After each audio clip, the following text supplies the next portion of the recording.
In this video, I'm talking about the fastest way to remove yourself from your business and quadruple it in the process. I know this story well because it's mine. So hi, I'm Dan Bradbury, and about 15 years ago, I was an entrepreneur scaling 3 successful businesses with multi-six figures profits whilst simultaneously indulging in my passion for triathlons. Before everything changed, it was thriving, or so I thought. There were 3 separate companies and each was profitable. But combined, I was doing 50 to 60 hours a week just to keep them running smoothly. And weekends weren't a respite because they were really dedicated to training for the triathlon. So really my mantra at this time in my life was work hard, play hard. So my wife and the 2 children I had at the time were my world, and I had a small but really dedicated team who were the backbone of the business. They relied on me, and I took great pride in being the driving force and driving these companies forward and creating success. But really the trigger for everything was during an Ironman triathlon. My life took a dramatic turn. I was speeding down the hills. I was on the middle section. It was actually a half Ironman, so I was in a 56-mile bike portion of the race, going downhill at over 30 miles an hour when my front tire burst, and I was flung over the handlebars headfirst into a tree.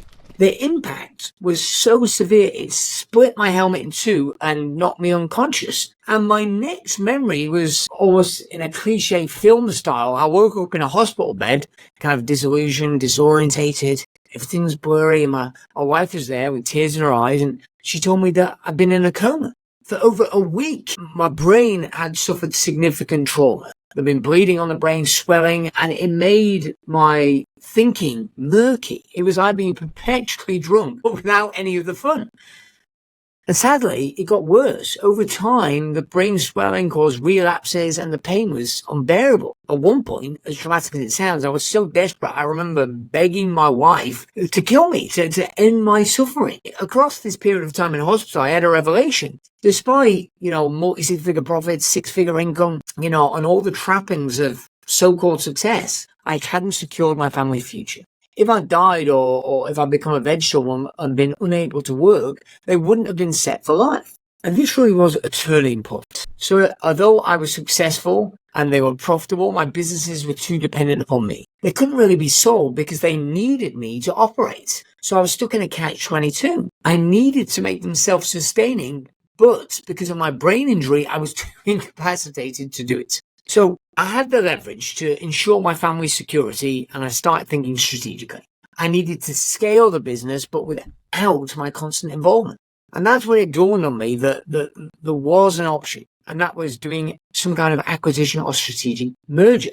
So by combining my company with a complementary business, we could achieve more together than the sum of its parts. 1 + 1 = 3. So I went out there, I searched, I found a competitor of a similar size who was also looking to scale.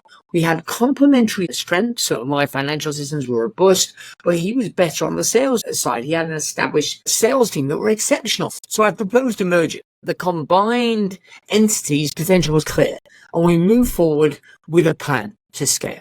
Right? It was an astounding success. Over the next 12 months, our combined revenue more than quadrupled. What was even more astonishing was that our workload actually didn't increase despite this growth in revenue. It dropped. It went from 60 hours a week to not much more than 20. I focused on the strategic oversight while my partner was kind of promoted to overseeing daily operations, being a managing director of the business. And this new structure allowed me to recover both physically and mentally. I was working less but making more money. The business flourished under the new management, and it freed me from that day-to-day grind. But it gets even better because our growth didn't go unnoticed. So a company in our kind of broader industry that was backed by private equity, backed by Goldman Sachs, they came in and made a significant cash offer for our business. This was the single largest financial transaction of my life, well into 7 figures. It allowed me to take a substantial amount of money off the table, pay off the mortgage, and secure my family's future. Here's the point. The realization was that success isn't just about working harder. Yes, it's about working smarter, but really what that means is it's about finding the right strategy.